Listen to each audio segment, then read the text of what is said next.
What is going on, everybody? Welcome back to the Phaithful Phanatics Show live here on DSM-Media's YouTube channel on this Friday morning. Guys, if you are new to the channel, if you like the content, if you want to be interactive throughout today's show or any of our shows here at DSM, make sure to support by smashing that subscribe button, turn on notifications for whenever we post a video or go live here on the channel. It is the best spot to be interactive here with your host. I am one half of them this morning, Dylan Davis. To my right, my faithful co-host, Scotty. The Sixers fall 117-107 to the Boston Celtics the other night on the second half of a back-to-back. They are now currently on a 2-game losing streak. We're going to break down that loss. What went wrong? No Kelly Oubre Jr., no Nicholas Batum still tonight against the Atlanta Hawks. Joel Embiid questionable with left hip soreness. We're going to break down that matchup a little bit for you guys as well. Also, Tyrese Maxey has shined so far this season, 2 games off of his 50-point performance. We are going to play a little Would You Rather segment for you guys today, so feel free to comment along with us. But Tyrese Maxey and we have a list of about 10-ish or so point guards around the league that we're going to compare the young stud to and see who you'd rather have right now, today, leading your team. My man, happy Friday, and how are we doing? Happy Friday, brother. I am doing pretty well, man. I can't complain. It is Friday. Got a lot to get through today after we get done this show, and got another Scotty Talks NBA episode I'm going to do today with my buddy Slim. So we'll get into that. But yeah, man, it's going to be a busy day, but I honestly don't mind busy days. Keeps me going throughout the day and makes the work day go by a little faster. Gets me to the sports day evening, right? So that's what it's all about for me. Yeah. So happy Friday, man. Let's get it in. Got to get you on that college basketball afternoon wave. Got to get you on there. But it makes the day go a little bit quicker there as well, man. But let's start with that 117-107 loss. Like we talked about, the Sixers fall to Boston. They are 1-1 on the young season versus the Celtics. They are now 8-3 on the year, riding this little 2-game losing streak after winning 8 straight, man. And there's a lot to discuss here for me. And I'm first and foremost, I am glad for the both of us that this game was not played last night, or that our show is not scheduled for Thursday mornings, because I feel like in the heat of the moment, just only a couple hours sleep would not have done us any good. And I think a little bit more overreaction and frustration would have poured out of us if the game had been played last night. So we'll take a step back.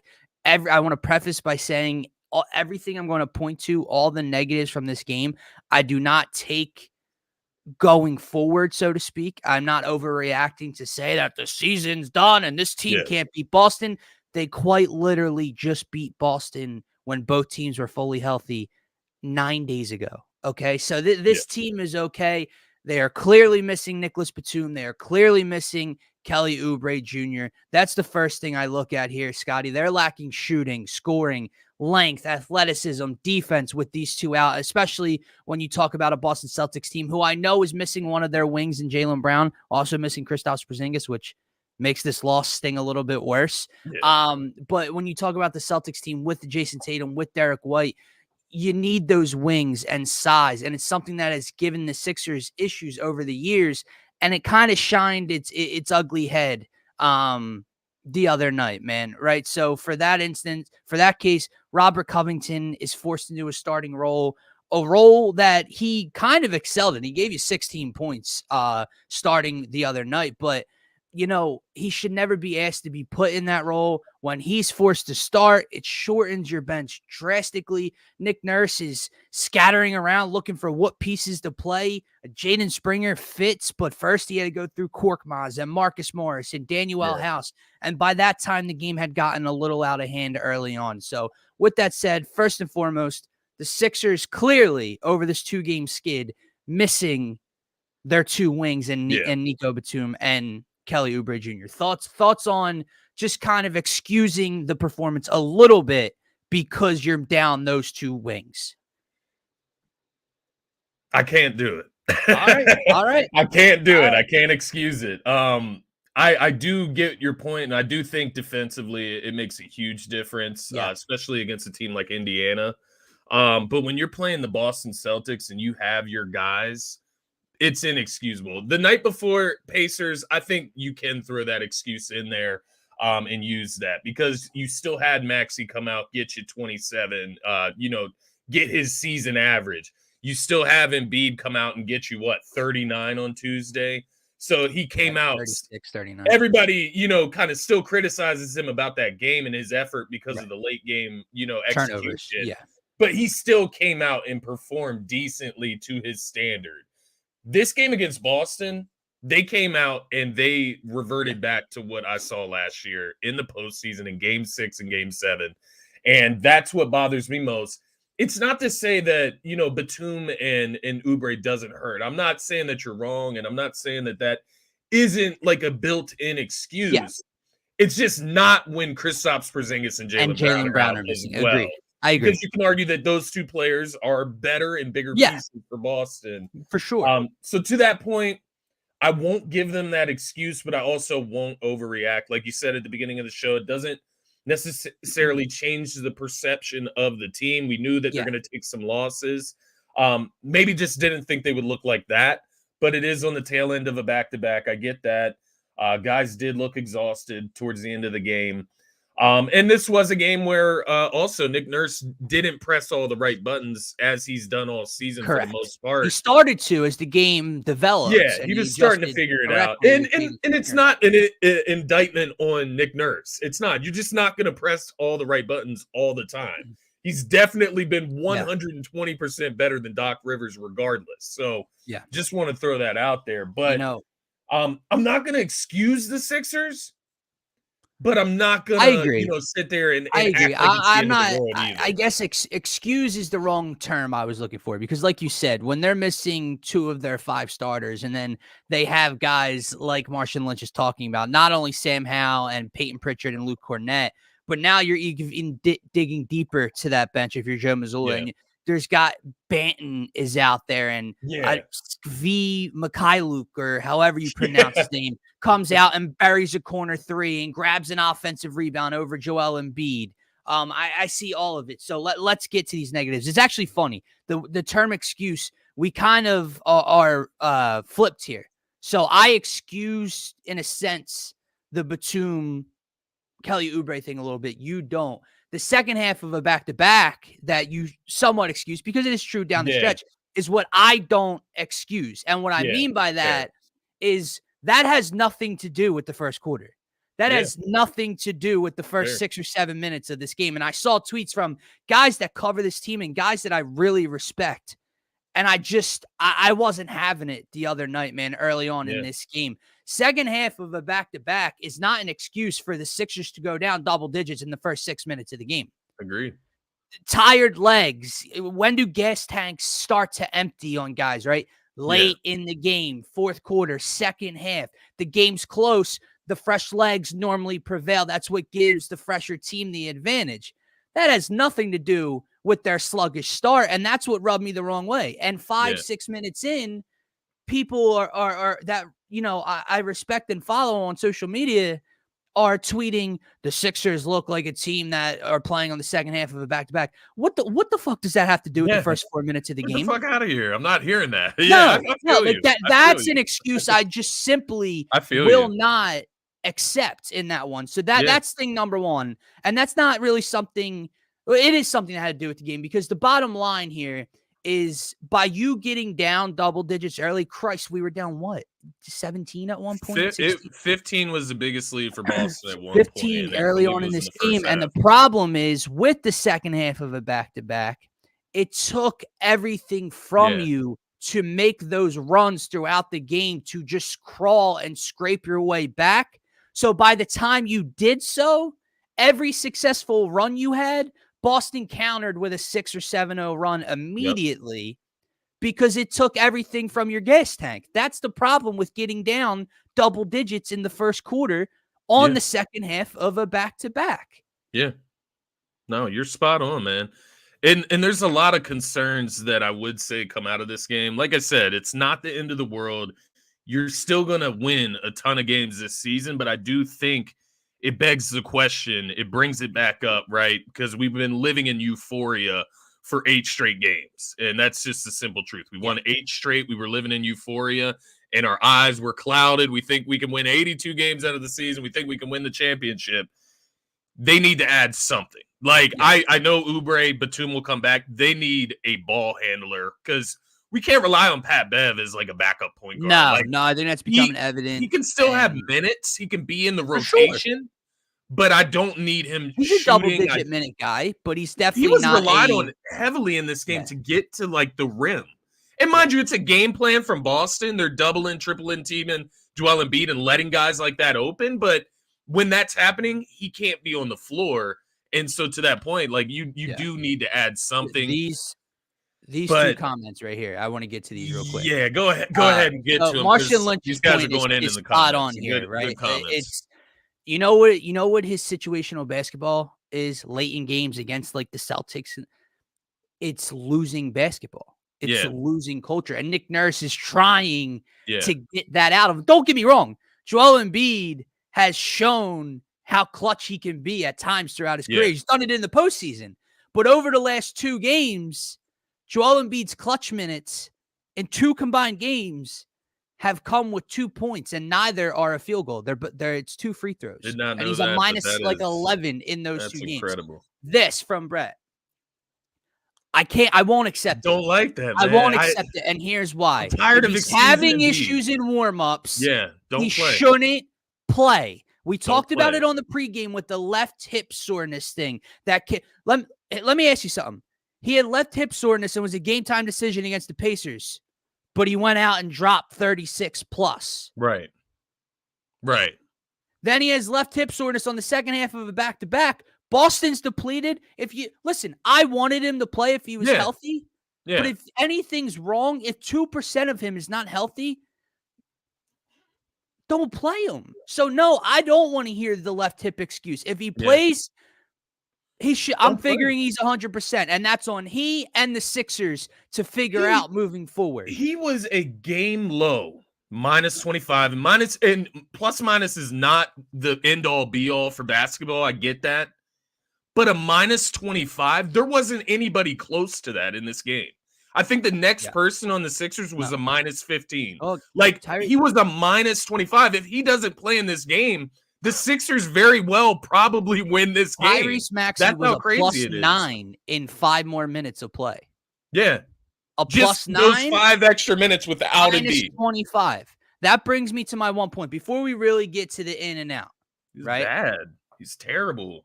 And to get bodied by Al Horford constantly, man, we got to stop excusing that. It is not acceptable for Joel Embiid to get cooked by Al Horford. No, it isn't acceptable, guys. Like, let's acknowledge it. It's not 2018 anymore, man. Yeah. Okay. Al Horford, 35. Al Horford is 5 years older. Joel is more mature, more experienced, an MVP. Here's what I'll say about what he tried to do against Al Horford. It's frustrating going back into it. I said this to you throughout the course of the game. Where is the mid-range stuff to get him into a rhythm? You know what I saw?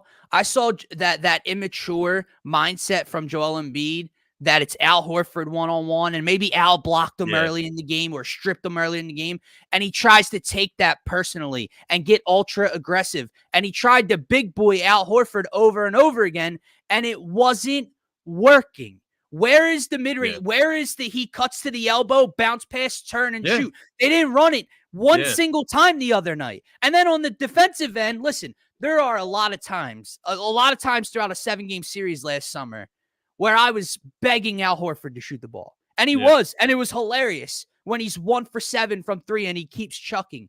But Joel, when he makes the first one clean, let's get out when he makes the second one clean, how about we start getting a hand in his face? How about we contest it a little bit instead of just standing in the paint and throwing your arms up in the air? I'm really not trying to crush him, dude, okay? Yeah. But he was held to a season-low 20 points in this matchup. He was bad on both ends. Yeah. He was disinterested at times. And the last thing I'll say about Joel Embiid in this one, Scotty, I said this to you last night. I, as a Sixers fan, and you can disagree with me or not in the comments, I, as a Sixers fan, felt more comfortable with the backups and Paul Reed on the floor in this game than I did with the MV fucking P. And that should never, ever happen. That's how bad he was. Getting a pass in the corner. Now, if you want to argue why Tobias threw the pass there when he's under the rim, sure. That's a dumb play. Why is Joel Embiid? How is Joel Embiid the body in the corner in the first place? How's he even end up there situationally? And then he tries to put the ball on the floor and dribble through a double team when it's a 5-point game late in the fourth quarter and you need a bucket. Turns it over, Boston goes down, dagger, game over. That's the part that frustrates me, man. That's the thing I want to throw to you. Yeah, I'll excuse the Batum and Oubre thing a little bit. My problem, Scotty, they didn't lose because of Kelly Oubre Jr. and Nick Batum not being there. Robert Covington gave you 16 in a starting role. Paul Reed was really good. Yeah. Jaden Springer gave you valuable minutes. They lost because he wasn't the best player on the floor. And he should be almost every single night out. Not only was he the best player, he wasn't even in the top 4 players in this matchup. And I get Brett's points. Like, Pat Bev was miserable in this game, right? The minutes need cut. Morris doesn't need to play. I get that, but why are we going to like the ends of the earth to like protect and defend Embiid when he had a horrible game? I don't understand it anymore. I don't. I get it. Like, we love Embiid. Like, he changed basketball in Philly, but he's also out there moping. Like, it's not just his play. It's his energy. He's not getting out to contest shots. Okay, we want him to protect the paint. I get it. 2s are less than 3s against the Boston Celtics. Which I'm also going to get to. Listen, I tried to say, I prefaced this conversation with what I'm about to rant about. Protecting him, though. I'm tired of the protection for Embiid. I am. Me too. And what my rant, like, this has nothing going forward. Like, this performance is not to sit here and say that I'm so frustrated with Joel Embiid that he's not an MVP candidate and he can't lead. He's a top 5 player. That's why we're just winning. Through 11 games, we're 8-3, and in large part because of him. I'm just looking at how he ended the Pacers game and what he did against Boston. And I'm sorry, man, but took away the mid-range how? So you're telling the Boston Celtics are just the only team that can take away the mid-range versus Joel Embiid? Right. When 38-year-old Al Horford is his assignment? Jaylen Brown and Kristaps. Like, if they took it away every single possession, wouldn't other teams find that blueprint and utilize that in a sense? I'm not saying they didn't do a good job at stripping it away and minimizing it, but they didn't take the mid-range away every offensive possession. And yes, this I do wholeheartedly agree with. I actually texted you this, Scotty. I said I would be pissed too if I'm getting doubled and triple teamed off the touch. And those are the guys, around him, right? That would be ultra frustrating. But guess what, bro? You're the leader of this team. Yeah. That's not an excuse to be negative. It's not. It's not. You have to right the ship. We just had a conversation yesterday on Turf Talk about Josh Allen and the Buffalo Bills.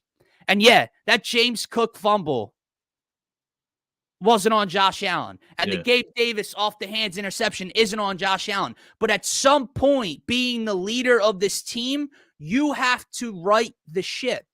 You have to steer it in the right direction. Yeah. Getting frustrated because who's out on the floor with you for 2 minutes. That lineup wasn't out there forever. It was out there for a minute and a half, and Nurse adjusted. That's not a reason to get sluggish and frustrated and struggle the way that you did.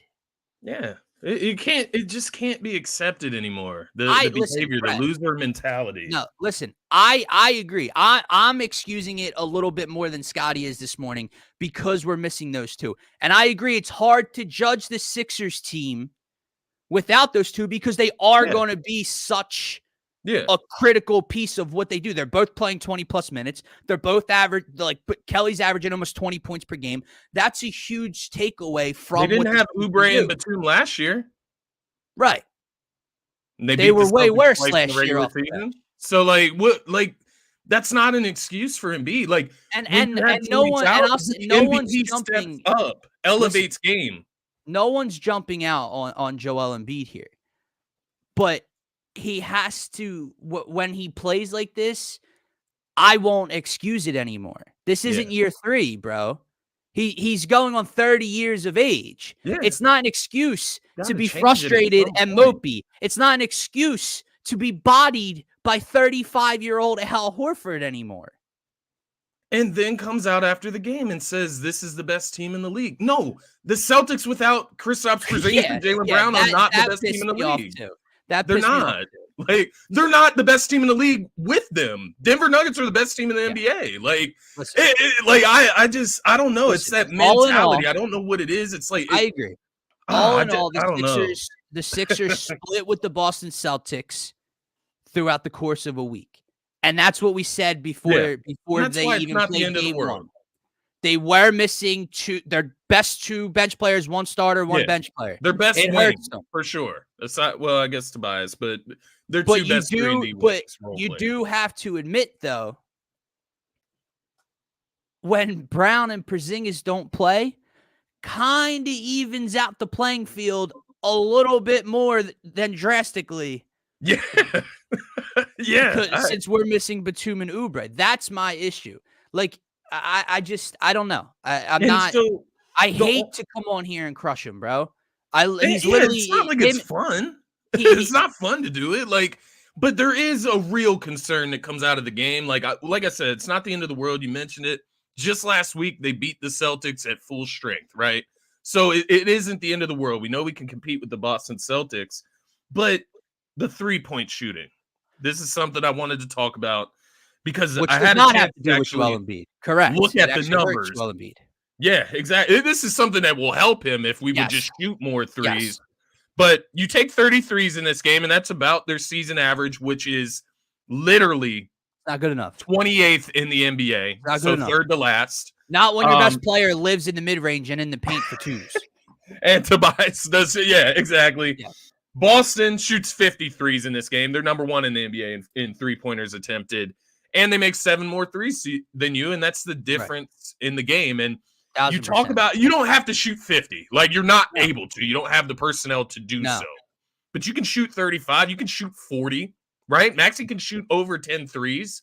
Like, there needs to be a concerted effort to add that to their game plan because the points in the paint, it isn't going to cut it, right? Like, down the line, what wins games is shooting. It's just as simple as it is, man. You can't trade 2s for 3s, and that's my biggest thing. To help Joel Embiid here, to be positive for him for a second, and with that Morris flying up that Brett threw out there, which was atrocious, it does – the guys around him have to be willing and able to let it fly from deep. Missing Batum and Oubre, again, hurts that, right? Now, you're like, I don't trust Robert Covington to stand back there and chuck 3s, right?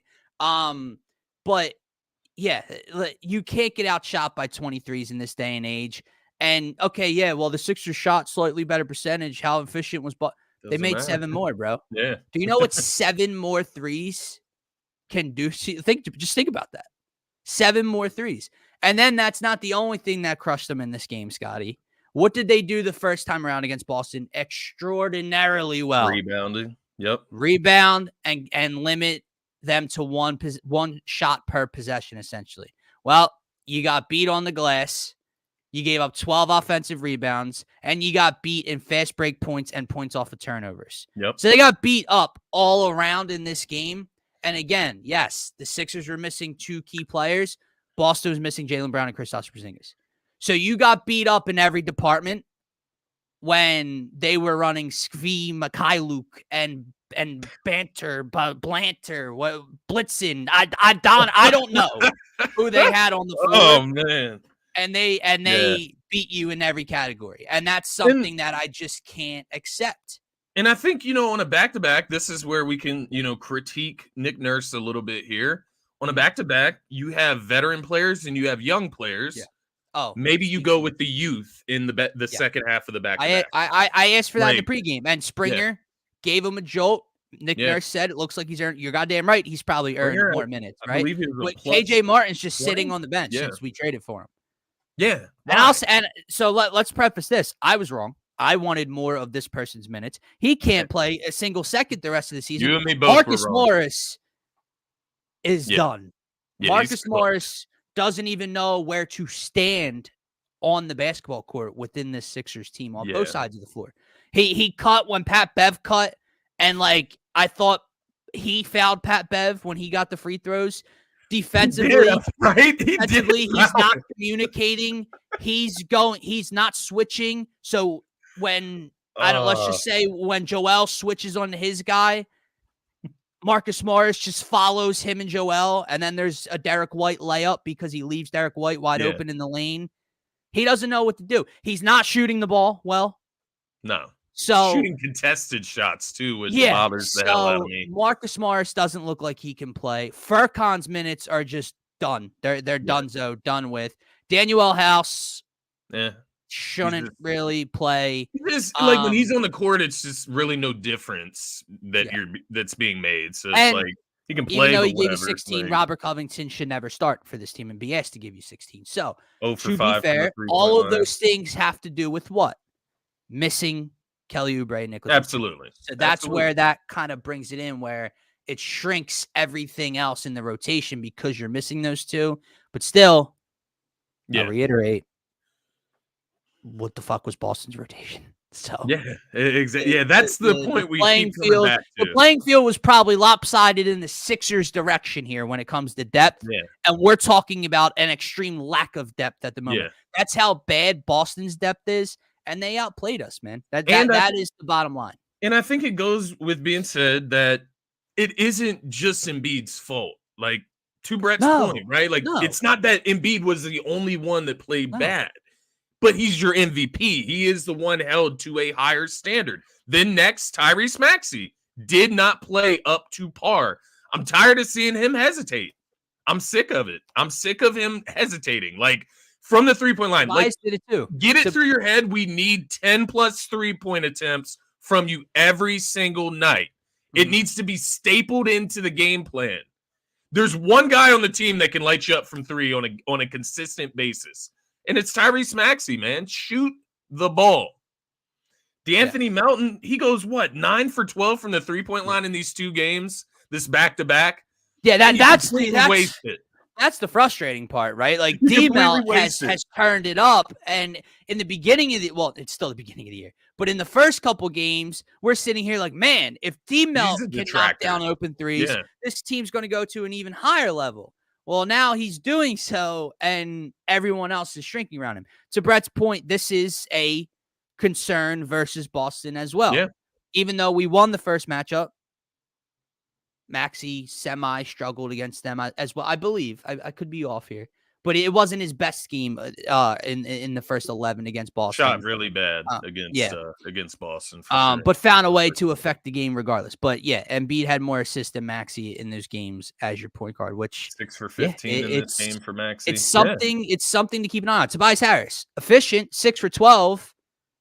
It's not good enough. Like, again, you're missing Batum. You're missing Oubre. Tobias. You can't only take 12 shots. That was my ultimate problem at the end of the game and why it reminded me so much of Game 6. And maybe it's an indictment on the Sixers as a whole as well as Embiid. But Embiid, Maxey, Tobias deferring throughout the fourth quarter. I texted you, bro. Even when the game was over, they were down 8, but we had the ball one more time. Maxey and Embiid just kept handing it off to each other. Yeah. Maxey drives, somebody's got to score here, three, and then passes to Robert Covington.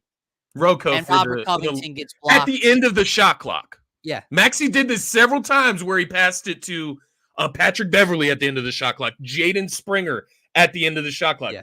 2 of Jaden Springer's turnovers, that travel that they called on him, that was Tyrese Maxey's fault. Yeah. Because he shouldn't have been forced into that situation. That's the awareness. That's the youthful lack of awareness he has as a point guard so far, which can just be growing pains that he has to figure out. But it does hurt you in the moment in those scenarios. Yeah. But the last thing I'll say, man, before we move on here is the Al Horford thing is something that just rubs me the wrong way. Yeah, man. That pisses me off. I don't know how the dude looked like he needed to retire from basketball in the red, white, and blue, and then went back and kind of stinks against every other team, but against us finds a way to wind back the clock. And Derek White, man, they just are all stars against the Sixers. What I don't get is, again, like a mindset heading into the game against an older Al Horford could be to attack him. But after he blocks a shot, 2 shots, 3 shots at the rim, how about we stop trying to attack that quote unquote weakness you think you have there? Tyrese Maxey, I again was freaking out over via text to you. Tyrese Maxey got a ball in the corner. Again, fourth quarter. We're down 2 possessions, need a bucket.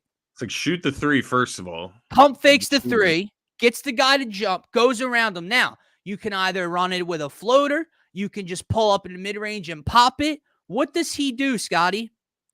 He goes up 2 hands like he's about to yam on Al Horford. And Al Horford just throws the ball and his body to the ground, goes the other way. Boston gets a bucket. Momentum change again. Dude, what on God's green effing earth did you think you were going to accomplish? Were you just hoping to draw contact and get to the line in that spot? Because you weren't there was 0% chance of you finishing that with a bucket. Yeah, no, it's just a lack of awareness, and I think that's the next step. That's the next step for Tyrese Maxey, right? I mean, let's be honest. Embiid awareness is not his strong suit. I don't know if that's ever going to improve. We just got to take him out of those situations. We need to make it so that he doesn't get into those situations where his awareness can be on the forefront at the end of games. And that starts with Tyrese Maxey, but that's his next step, is improving his awareness.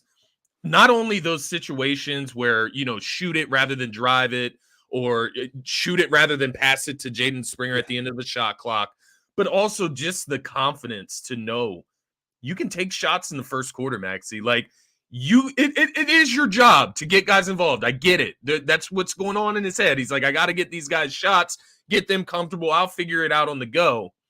No, it's more important that we get Maxey going, get Embiid going, because if Maxey's going, it makes it easier on Embiid. And sure, you can get other guys involved while doing so. But the deferring to like Rocco, in the dunker spot, like deferring to him in the dunker spot. Just let him rebound it. You don't need to pass it to him. Shoot it. That's the stuff that I just in your mind. And it reminds me when PJ Tucker was on the team, they would do the same shit where they would pass it to PJ Tucker at the end of a shot clock. That's just awareness. That's mental. That's focus. Yeah. And it needs to improve for them to get where they're trying to get to.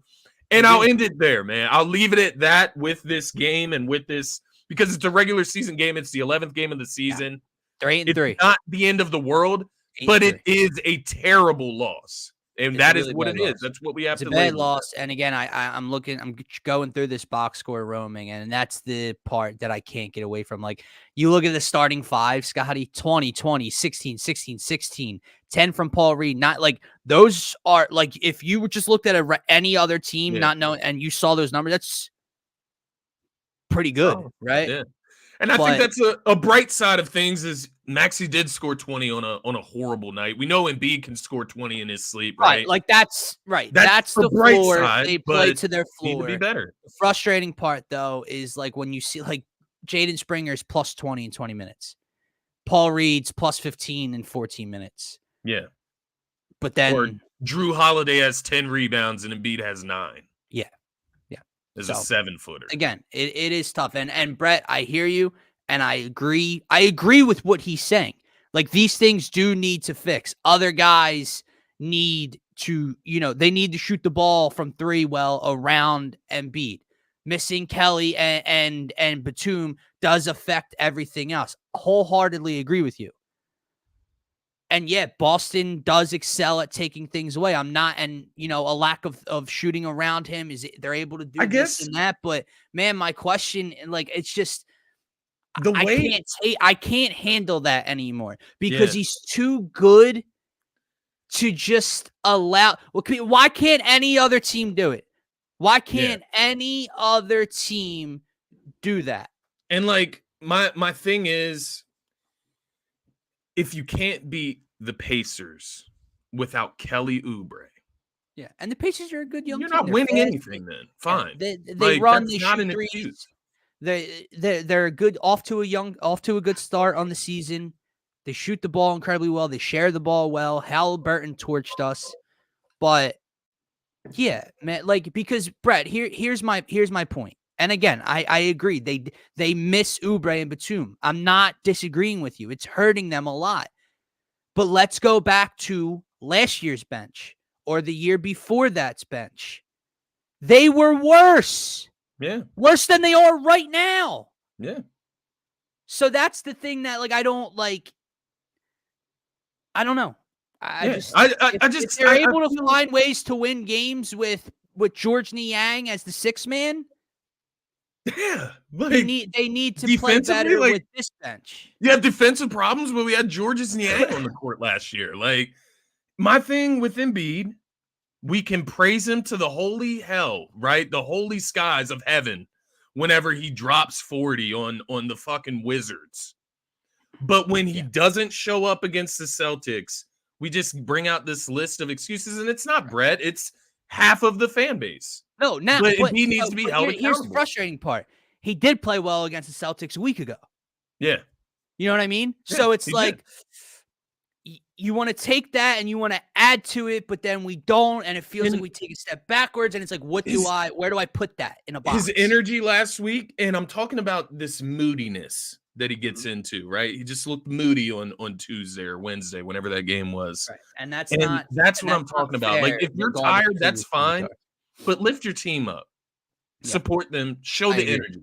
You can at least look energized. Yeah. You might not be energized, you might not be able to do everything you're used to doing, but you can keep your head high and you can show confidence in your team and yourself. That's all I'm asking, man. Brett, man, I agree. But then he's always injured. Okay, the hip injury. He's always injured, Brett. So is that an excuse too?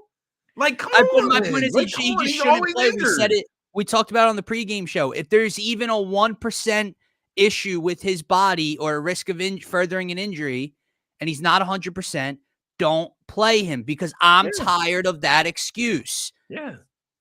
Why would you play through a hip injury if it's bothering you? It's just going to make it worse. Yeah. And how'd he score 36 on that same hit the night before?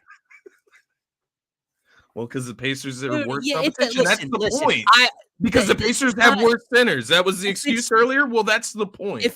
Brett, you're talking about rest. If he's actually injured, he has a hip injury, right? If he's actually injured, like you're saying, then the NBA can't do fucking shit. I mean, but Kyle Neubeck, if you don't take it for a rest night, the NBA could interject at some If you don't take it from me, take it from Kyle Neubeck, one of the biggest faces in Sixers media coverage. Yeah. Calling out Embiid in his effort the last two games. Now, and Embiid liking the tweet. Embiid liked it. Use it as fuel. Use it as whatever you got to do. But Neubeck's not wrong, but he's not wrong in that case. And I would ask, and again, the Pacers centers do suck. And Embiid put them all on the bench with foul trouble. If the Pacers, who the fuck are Boston centers? If the Pacers Al Horford, who was a -26 versus them a week prior, Luke Cornett, and then undersized. Now, yes, they were able to double him off the catch. I get all that, but that's not comparing centers. Do we think that Jokic doesn't get doubled? Right. Does Jokic not get double and triple teamed? Yeah. But he makes the plays. But that's all I'm getting at. I want to end the Embiid conversation and get to our Would You Rather Tyrese Maxey edition here. So Brett, everyone else following along, feel free to say who you'd rather have right now today. But I want to end by saying this: I am not taking this conversation or my frustration with Joel Embiid from Wednesday night and carrying it over. I am not thinking that just because he played bad against Boston in November, that everything I said in the games prior, how this team's better and this team's legit, I'm not stripping that away. He's still an MVP. He can still lead this team fully healthy on a playoff run, possibly. But that on a night-to-night basis, you have to be able to critique him. The excuses just won't stop. I mean, I Yeah, guess, all tired right. after running up Agree and to down at the disagree. The highest excuses pace. just won't stop. Yeah. We can't I just don't say know, that man. he had a terrible game. Like, we Yeah, I don't know. just can't say that. It's Maxey. inappropriate, I guess. It's always Maxey. Let's Oh. get to it, man. Scotty, would you rather Tyrese Maxey edition? We have about 10 point guards here. All right. This is interesting. They're pretty good ones. Tyrese Maxey has risen to close to stardom, right? Definitely all stardom, close to stardom so far in this early year. 2 games off. But now hold on. I didn't blame him for the Pacers loss. I said he can't have that turnover at the end of the Pacers game. He had 5 turnovers, but he's not the reason they lost to the Pacers, but he's the reason they lost to the Celtics. And that's all I'm saying. And we weren't killing Embiid after the Pacers game. We weren't. No. We were not. No. Just wasn't good enough by the Sixers to not win that game. It wasn't Embiid's fault. Right. Although he did turn the ball over late in games, made bad decisions down the line. But once again, it's not all his fault there. He did score 39 points. But like we say, the Pacers centers suck. The Wizards centers suck. The Portland Trailblazers centers suck. He goes off against them. We praise him, right? It's the biggest thing in the world. He's the MVP. But when he disappears against the Celtics, well, he's got a hip injury and he's tired. We'll see, man. He's got to bounce back tonight. In-season tournament. Well, actually, he's questionable, but he's got an in-season tournament game tonight against the Hawks. They're 1-1 in-season tournament play, obviously trying to compete at a higher level in these games, and we'll see what they do. Brooklyn on Saturday, or Sunday, I should say, afternoon. And then the schedule continues to stay tough. The Cavs and the Timberwolves in a back-to-back next week. We'll see what he does and what they do there. But Tyrese Maxey is averaging over 27.5 points per game, 48% from the floor, almost 43% from the three-point line this year, and over 6.5 assists per game. Scotty, let's start with someone who you and I discussed over the last year and a half as a potential trade partner for the Sixers, who I was wanting badly and said I would include Tyrese Maxey in this package. You said no. Mr. Damian Lillard is off to a start. All right, I'm done with the Embiid conversation. Sorry. Damian Lillard is off to a start with the Bucks. 24 points per game, 5 assists, 38% from the floor, 29%, 28.8% from the floor, from 3-point land, I should say. Right now, today, would you rather Tyrese Maxey or Damian Lillard? I am going to go with Tyrese Maxey right here and right now, man. I think Dame, like D-Rab just said there in the comments, I think he's a little too old. I think the foot speed is really going to start to catch up to him at this age on the defensive side of the ball. And to that point, I do think Tyrese Maxey is a better defender. He's longer. His arms are longer, right? He's a little more explosive. He's a little more athletic. And to that point, I'm going to take him over Dame. You look at him right now. He's averaging more assists than Dame. He seems to be a better playmaker than Dame has ever been for the Portland Trailblazers, even before this. And so I even went back for efficiency purposes and looked at Dame's career just to see the best he has ever shot the three-point. 40.1% from the three-point line is the best he's ever touched. It's very good. It's good. It's great. Yeah. But it's not as good or as efficient as Tyrese Maxey the last season and then early on into this season. Yeah. So I will take Tyrese Maxey in that case, my man. Yeah. But yeah, I agree with you. I'm taking Maxey in this situation. Obviously, if you talked to me a year ago, 6 months ago, I would have included Maxey in a deal for Damian Lillard. But I think right now, seeing his issues shooting the basketball is a concern for me when you talk about the age and the injury concern with Dame as well. He's missed time already this year. And I get it. It's a new fit with Giannis, but guess what? Dame's still running the same position, whereas Tyrese Maxey's being introduced to a brand new role, right? Having to run the offense, having the ball in his hands more, having to balance scoring with, setting everybody else up, and he's excelling at it. You add everything together, the age, the explosiveness, the shooting numbers. I'll take Tyrese Maxey right now over Damian Lillard, and especially that contract. And the guy we just played, Tyrese Halliburton, the Tyrese's, 24.7 points per game, 12.5 assists. You want to talk about setting guys up? He does it at the highest level. 44% from 3-point land. We got a high dosage of that in the second game against the Indiana Pacers. Would you rather Tyrese Maxey or Tyrese Halliburton today? This one's super tough, man. Incredibly tough. Tyrese Halliburton, one of my favorite guards in the NBA. Kind of saw this coming from last year going into this season that he would have this type of production. Excuse me.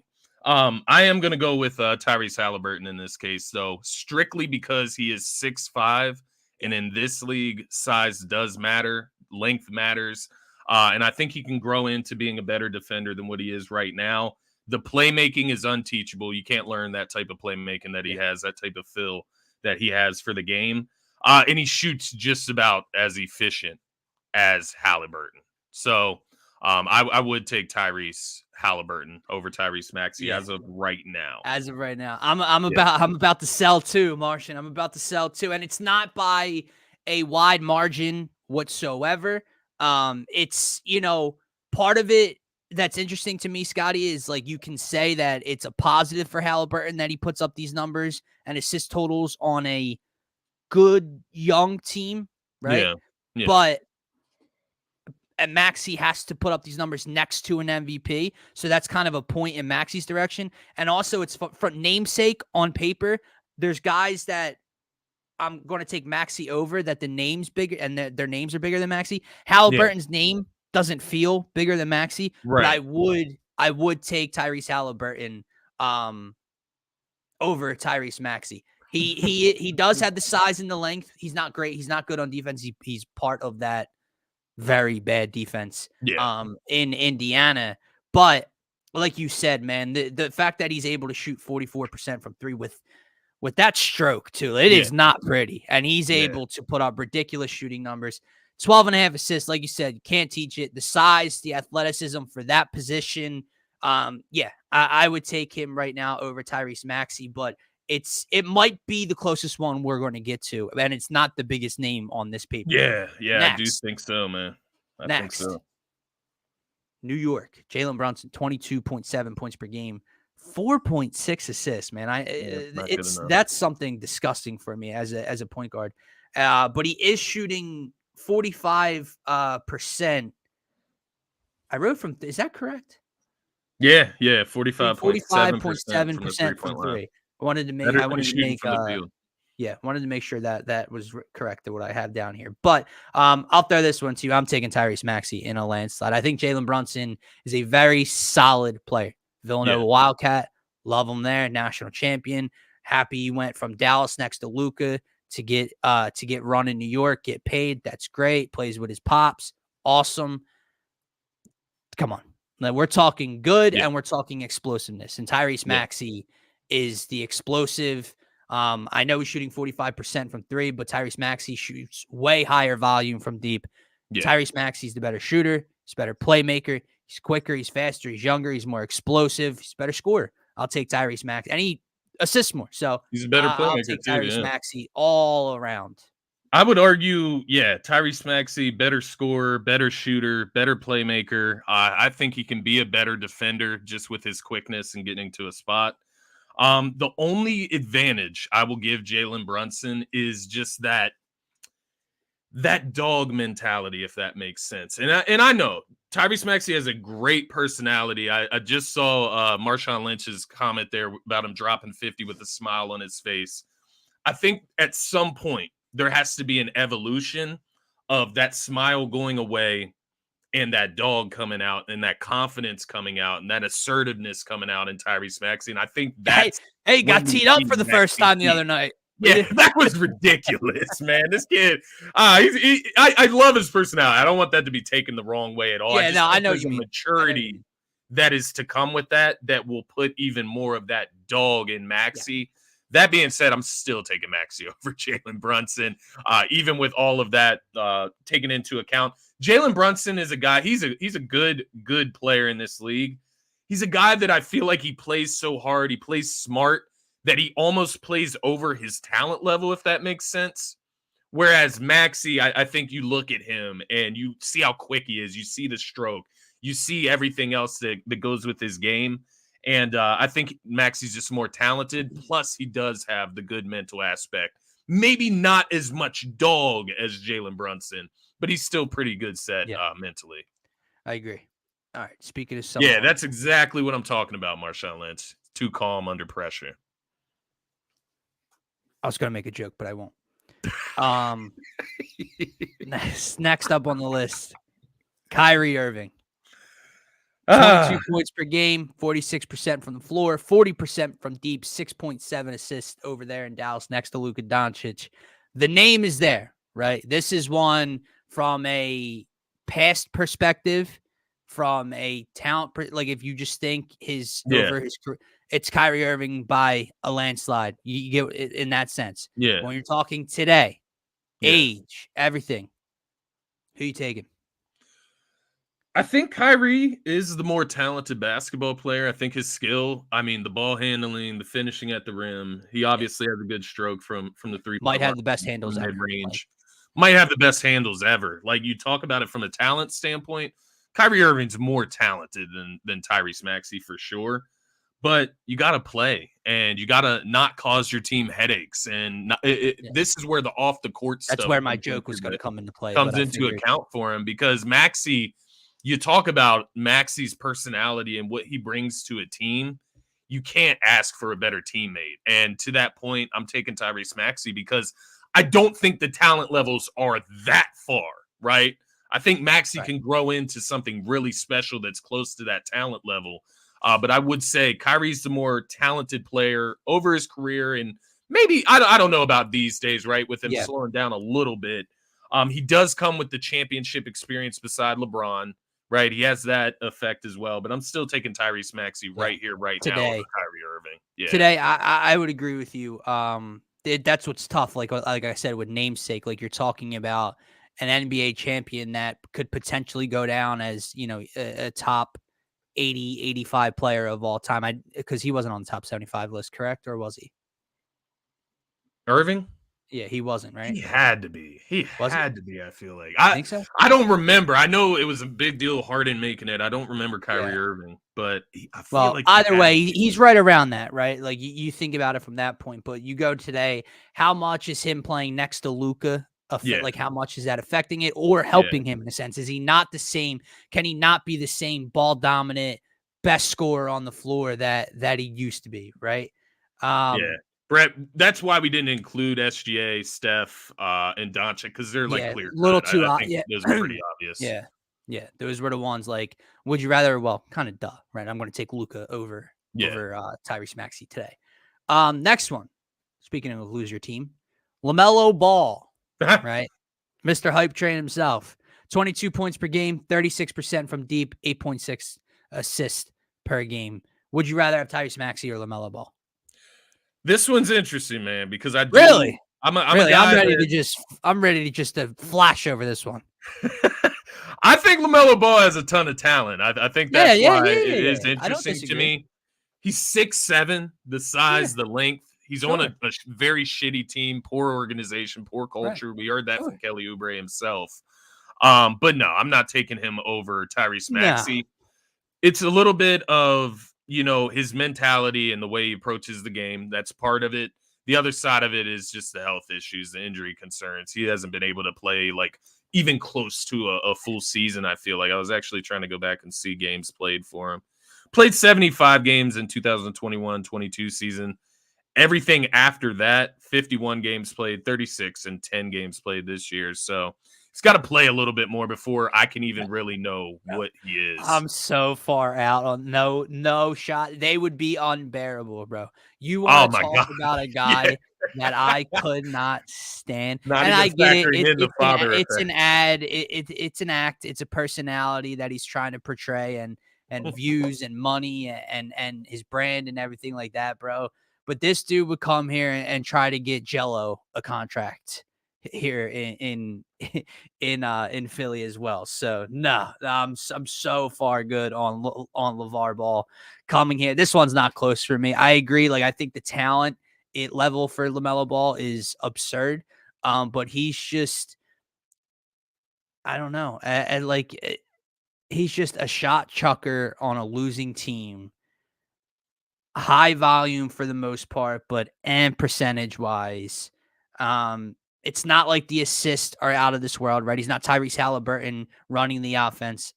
Then again, 8.5 assists on that team with those shooters isn't horrible. But listen, you have guys, all right? You have Terry Rozier, you have PJ Washington, you have Gordon Hayward. I know that's not a winning team at all, but it's not like these guys can't score or shoot the basketball. So no, I'm good on LaMelo Ball.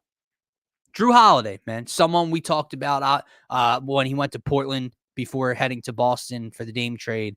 Someone we kind of wanted to go and get our hands on after seeing what he's looked like. Now he is mixed into a Boston Celtics 5. That's ridiculous. And obviously he takes a 4th seat here, sometimes a 5th seat in terms of scoring. So it is tough to judge statistically what Drew Holiday is, but 13 points per game, 34% from deep. I think he was 2 for 8 from 3 last night against the Sixers. Drew Holiday or Tyrese Maxey? You're on mute, bro. Muted.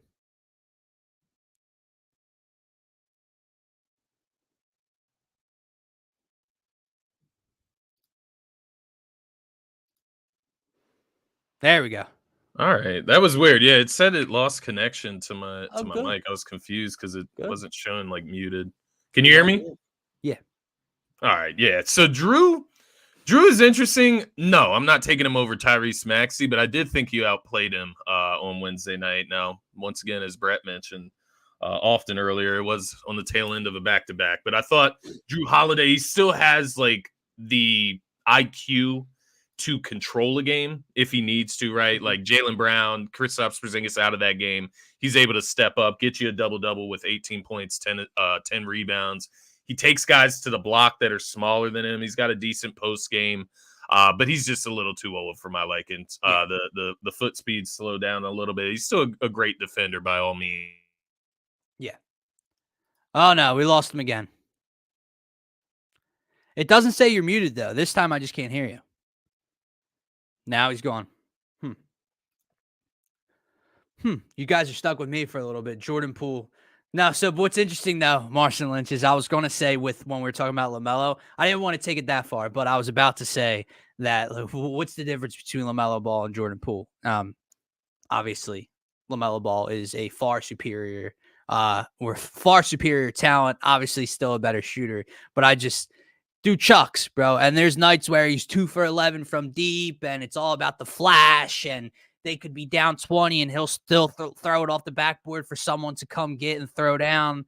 It's crazy, but yeah, no, definitely no Jordan Poole. No,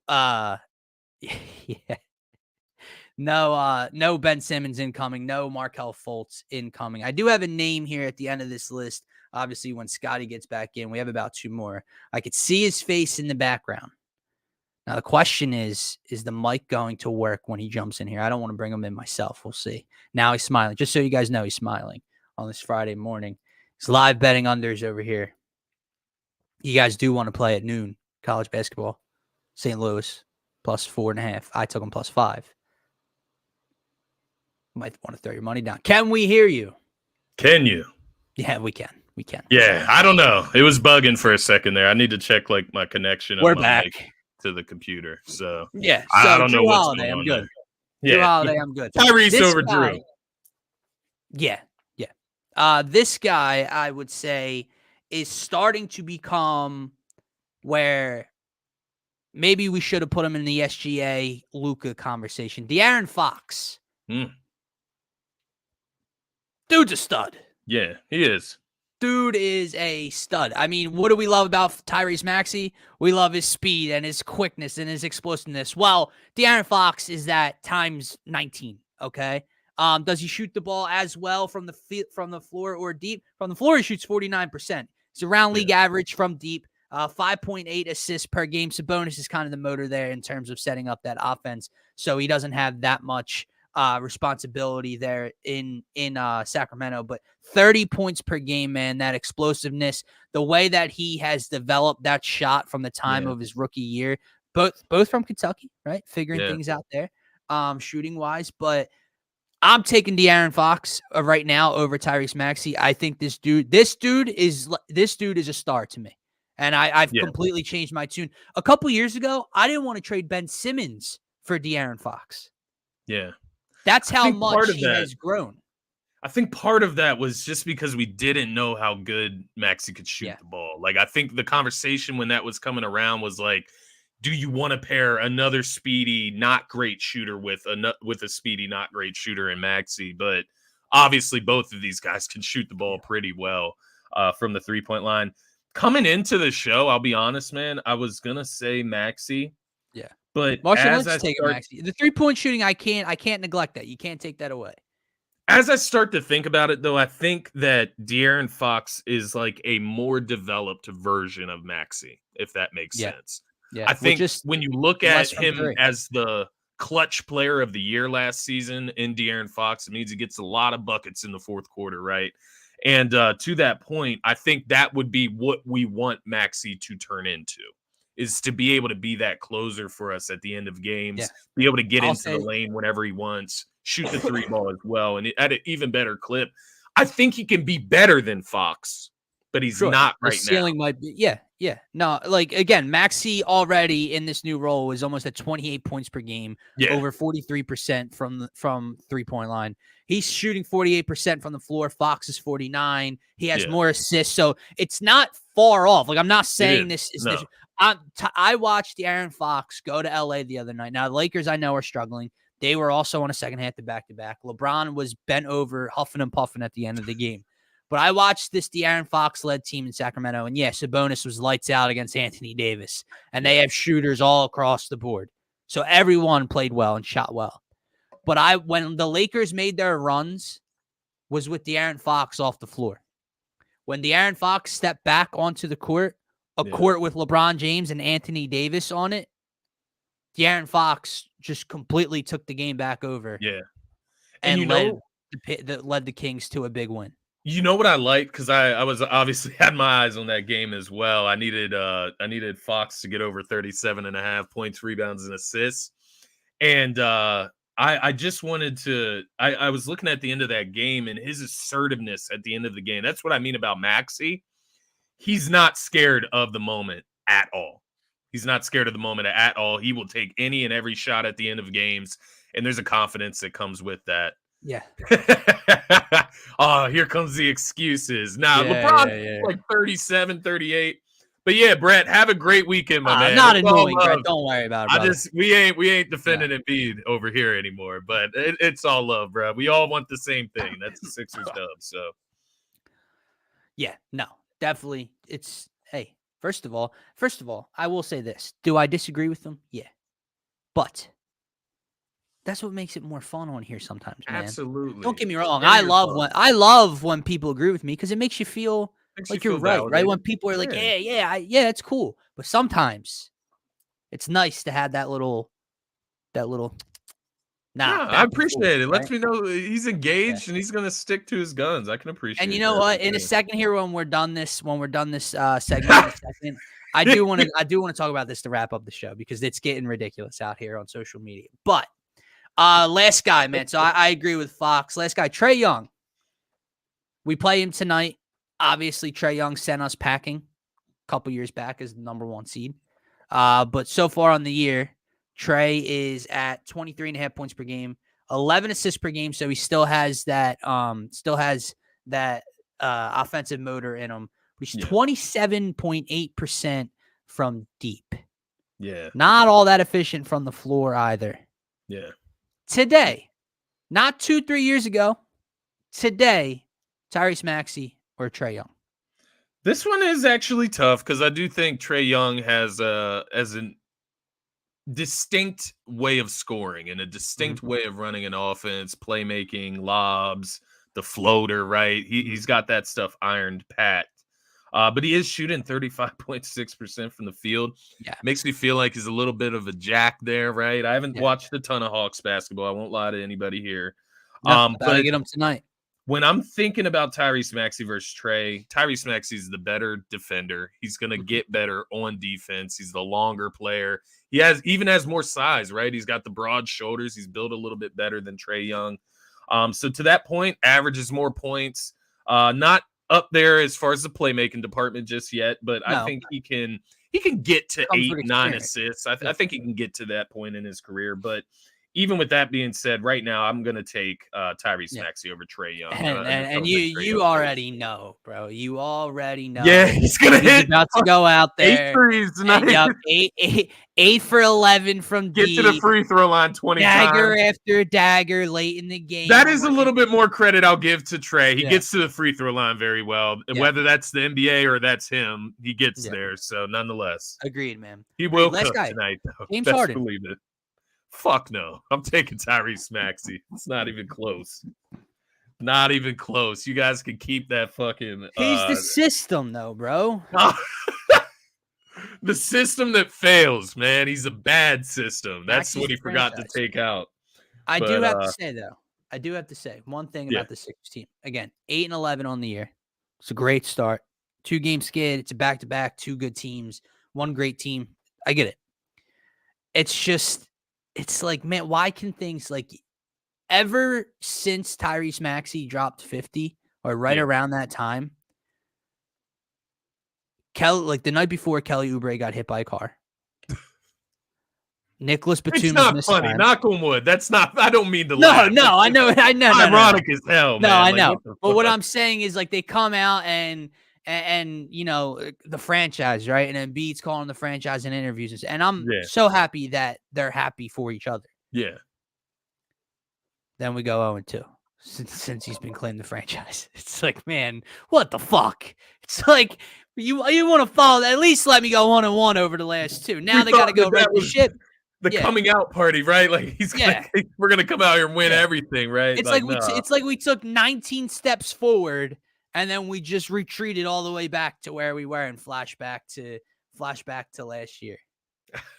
I don't know, Marshall. He's got like 20 personal days. I hope everying's good in his life with his family. This is the one. This is the one that I'm confused by. You know, but again, it's nobody's business, man. Like it's the really Sixers' business. Yeah. It's the Sixers' business. Yeah. They're cutting the checks, right? They like you have to show up to work, but it's everyone on social media. And this is where I want to get into the Kelly Oubre part. Okay, so there's a lot of conspiracy theorists about the Kelly Oubre Jr. incident, and then TMZ gets footage from his Ring doorbell that releases of him walking through his front door with his bike. And holding his ribs and saying that he just got hit by a car. It cuts out, assuming they took him to the hospital from there. So there's a lot. And so obviously there's no city cameras that caught it. And that there's no car, there's no evidence, there's no cameras, no witnesses. That's what people are up in arms about. Let me come out and say this. What the fuck do you guys think happened?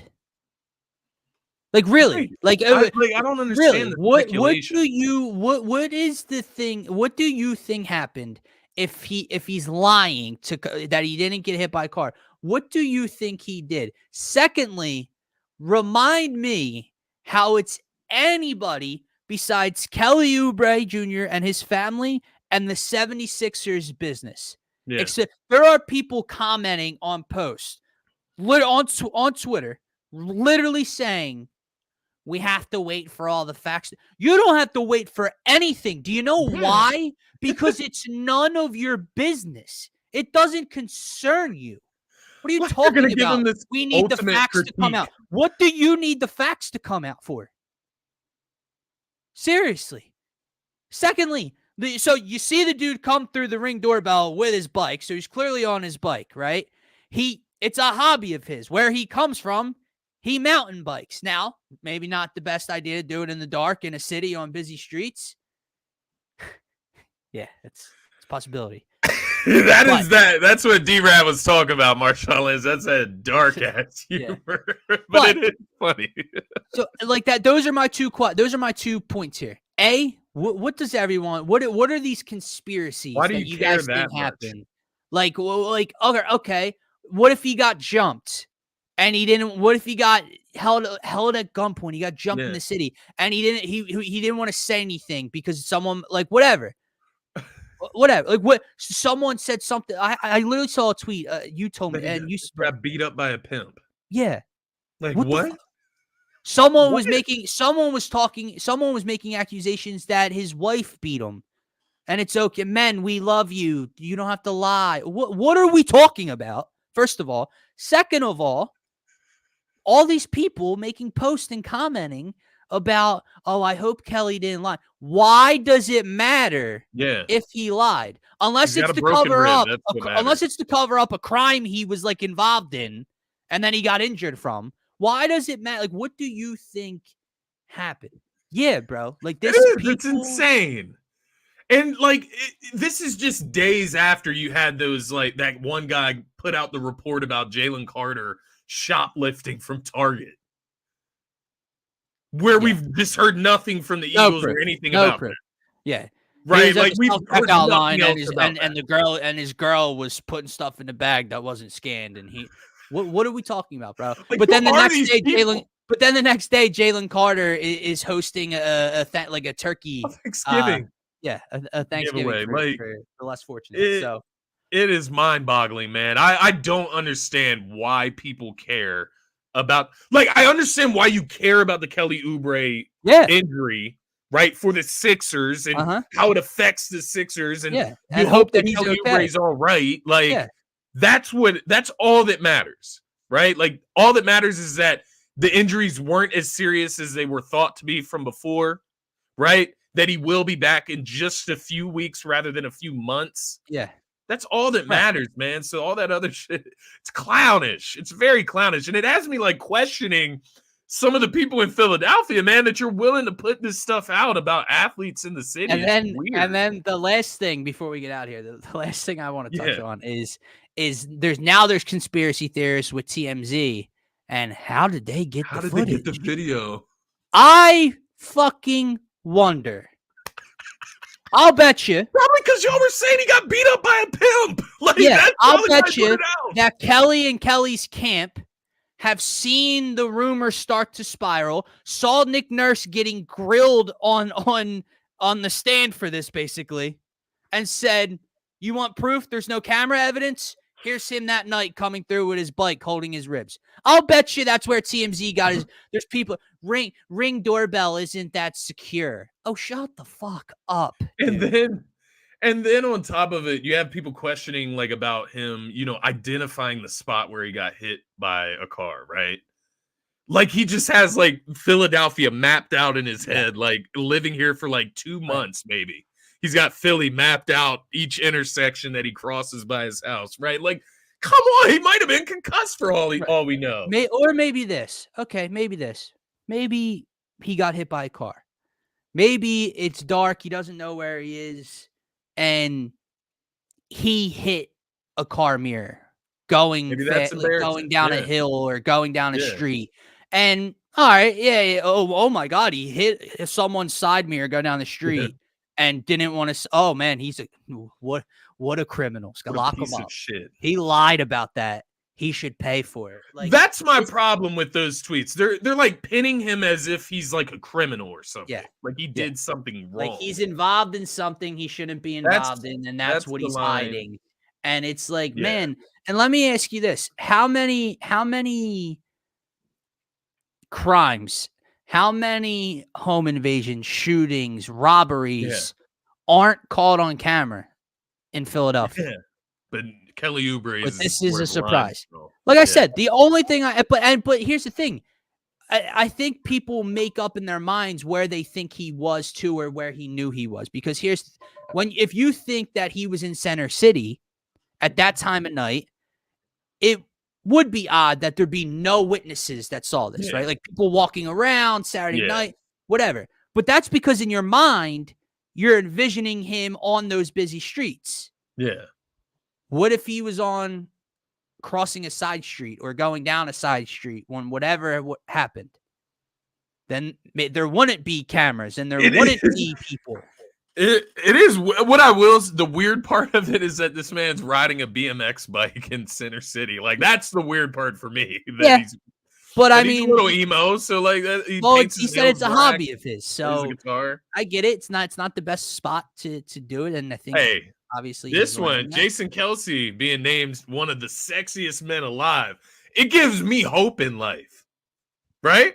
Maybe I can become one of the sexiest. As Travis said, man, as he said, he's a sex symbol. He is a sex. It is. He put going for the beer bellies, baby. I love it. It is hilarious. They, that pairing, those two, that podcast is hilarious. Every clip that comes across my They are screen is the funny as funniest shit. dudes on podcasts, They honestly. they keep it real. Like there's no, I don't Yeah, think they're protecting any themselves or any, like they're open to, yeah. criticism and Jason whatever. will like ask him about Taylor Swift, even though he Yep. doesn't want to talk Yep. about it, right? Like Yep. they're funny And dudes. speaking of like just like news stories and what we're going to get a ton of on Monday night, Yeah. the parents are meeting at Parents are Arrowhead meeting. and he's going to be there and it's the Kelsey Bowl and blah, blah, blah. Listen, I will admit as a fan, like watching a Chiefs game since they've been dating and she's been in the stadium, it is like, all right, dude, like you've shown her 22 times, like, and the broadcast is talking about it. But I will say, guys, what do you expect the NFL to do here? Because here's the thing. That's fair. If you're a football fan, if you're a true football fan, and it's a primetime game, or you're a Chiefs fan, or whatever the case may be, are you turning the channel because they're talking about Taylor Swift or showing Taylor Swift too much? No, you're not turning the channel. So they're not losing football fans. Yeah. But what are they doing? They're gaining Swifties. They're gaining Swifties that don't care, but oh my God, Taylor's there. Taylor's with the dad. Taylor's with his mom. They're showing Taylor. So what do you expect the NFL to do? Can it get in? Is it like, all right, yeah, I get it. They don't, and they're pulling up his yardage with her in the building and her not there. It's like, all right. What annoys me, honestly, what annoys me about the situation is how she's wearing a Chiefs jersey and she wants to pander to Eagles fans when she's in Philadelphia. Yeah. And how her dad's wearing a Chiefs lanyard. He's been an Eagles fan his whole life. Nah, see, that's my problem. The dad is the problem in this scenario. He's the one in the wrong for real. I'm joking overall, but he's the one that's in the wrong. I'm joking too. But you're Taylor Swift. You're gonna wear Travis Kelce's jersey. You're gonna wear a Chiefs jersey. Yeah. You're the dad. You know what I'm doing if I'm the father of that child that's dating a football player? Just to bust his stones, and I'm an Eagles fan. His brother plays for. I'm wearing my Eagles. I'll show up in a Jason Kelce jersey just to break the ice and joke around. Come on, Papa Swift. Yeah, come on, man. I mean, is Taylor Swift gonna rock the? She gonna borrow one of Mama Kelsey's Eagles, half Chiefs jersey? The half, yeah. I doubt it, but no, it's funny. Did just want to point out something I just saw on Twitter as I was scrolling here, man. But it looks like the Sixers are the favorites to land Alex Caruso at plus 250. Really? So, that is interesting. Great, I heard 10 teams great way to actually end the show because I meant to ask you this in the beginning. Yeah. It's only 2 games. It's only 2 struggles out of a lot of positives through the first 11. And I know you and I were kind of moved on from the Zach LaVine moving option. away from it, yeah. But after what you've seen in terms of a second ball handler and scoring and shooting around Embiid, does it change your mind a little bit? It does. I'll be honest. Yeah, I think it's not like I'm all the way. It's not like I'm sold and all the way back in. And the issue is you do that, you are moving Tobias Harris. That's where it comes because the money has to work. So the way around it, I'm not saying that they wouldn't want Tobias right? Like rather have him. You can trade Marcus Morris plus Rocco to make it happen. Oh, really? Like to make the money work. It's like Marcus Morris, Rocco, and something else. I'm missing something there. I know that doesn't like and then add up, and then the ammunition would come with all the picks rather than Tobias Harris. Yeah, exactly. But would you do it with like say it's Tobias Harris and I don't think it would work with Marcus Morris money wise, but let's just say it's Marcus Morris or Korkmaz or something, right? Something that's not going to affect the rest of your rotation outside of Tobias Harris. Yeah. Would you be willing to do that? Like, I'm still on the fence because I think Tobias has been playing really well this year. Really well. This last game included. He still shot efficiently. He had 16 points. It wasn't the greatest. He wasn't assertive enough, but he's been really good. And I have seen moments where Zach LaVine can show similar, signs of kind of like disappearing, if that makes sense, or having bad shooting nights. But I think that's the way I'm going after LaVine, and obviously Chicago doesn't have to say yes, but the way I'm going after LaVine is to make the money work in the way that you said. you strip away some of that dead meat, right? In terms of money and rotation guys that we're not using. Hell, throw in a KJ Martin if they want youth or a youthful player out of it. Yeah. And then the way you entice them is the draft capital. That's the way you make it work. Like Tobias Harris isn't the main piece of this trade, so let's throw in another first round pick swap or two, whatever the case may be, 2 more seconds instead of that. And that's the way you try to get them, right? Because here's the thing. I think they need another guard. I do think that they need one. So why not take Zach LaVine if you need his position, right? It's just, it does beg the question, like, are they better if you replace Tobias with LaVine? With Batum and Oubre, right? Because we got to keep that in mind. I think there is a world where that's better, right? Where you have, Tyrese Maxey, Zach LaVine, Kelly Oubre, Nick Batum, Joel Embiid, your starting lineup. Yeah. And then Rocco down the line off the bench. I know, Marcin. I know. Well, he's not going off the bench. He makes way too much money. They will not do that. And no, D-Melt off the bench. Oh, D-Melt off the bench. No. But he's saying unless he comes off the bench. Oh, I didn't see it. I'm sorry. I didn't see it. No. So he's not. That's not happening. Listen, I think we've swayed it too far in either direction. I think the sentiment that we got to and where Martian is like, no. Yeah. I think that's too far because depends on the price. Yeah, because like the dude can score the rock, and he is an athletic monster, and he can shoot from deep, which is what, and he's a ball handler, which is all the things you need. We could be here all day, man, because I just thought of another point, because like there is the other side of it. Let me get this glare out of my face. Yeah. But there is the other side of it where do you want that money to be locked up for the next few years in Zach LaVine versus maybe you don't go out and sign OG or Pascal Siakam this summer. Maybe you go out and you make a trade this summer rather, right? To bring in a superstar that maybe comes. You see what your options are with that cap space and the money. Maybe D. Mitch becomes available in the summer, right? Like maybe Spider Mitchell is leaving Cleveland. There's no way he's staying there. He becomes available. I know the Knicks are like the favorites to land him. Yeah. But just an example, right? Of somebody that's better, somebody I would be more inclined to give my money to long term. I don't know. It's something to consider, but I wouldn't say that I'm completely out on Zach LaVine anymore. I'm inclined to do it. It just really, really depends on the price. I agree. I think another issue is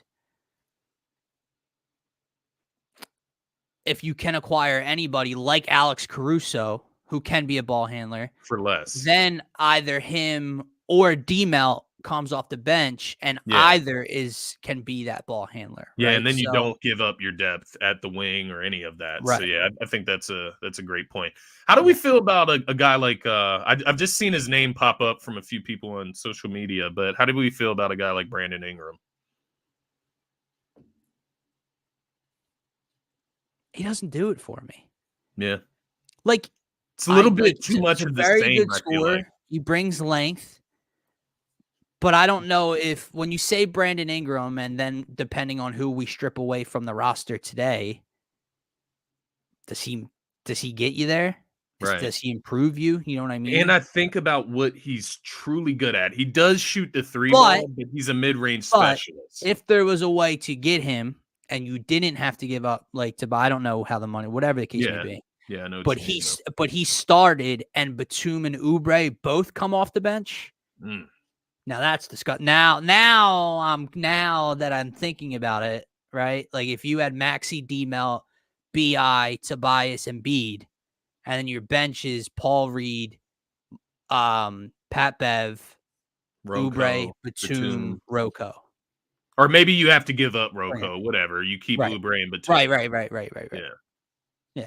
Yeah. I don't even know. Like, is New Orleans even?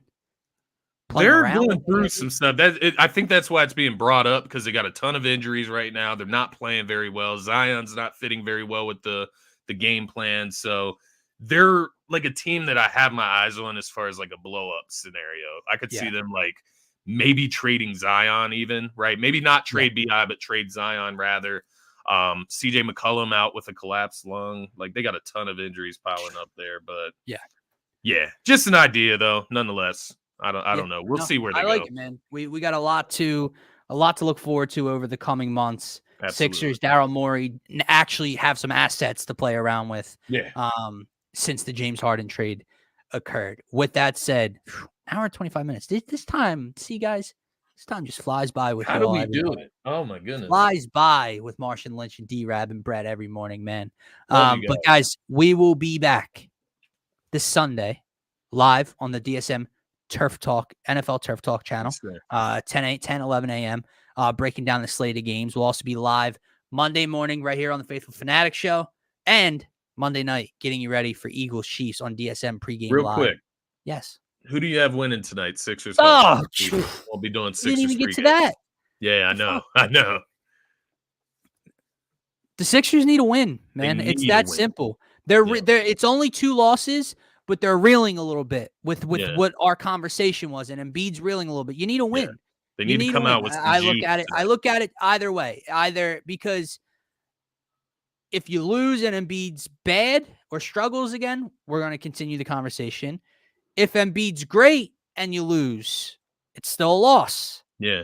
So no matter how, they need to get the job done today, whether it's because of Embiid, whether it's because of Maxey, whatever. Yeah. If they lose this game, they're pretty much done in the end-season tournament. I know that's not the point. You need a win. You need a win for the end-season tournament. You need a win in general. So, yeah, go out there and get the W. But Scotty Talks NBA will be on at 5 p.m. today. Look at you, dude. We'll talk about it a little bit on there as well. Yes, sir. Guys, with that said, that's going to wrap it up for this Friday edition of the Fifth Fanatic Show. Play the song. Go Sixers. Go Birds. Pretty soon we'll be talking Phillies some more again as well. Yes, so for myself, for Scotty, for DSM Media, have a great rest of your weekend.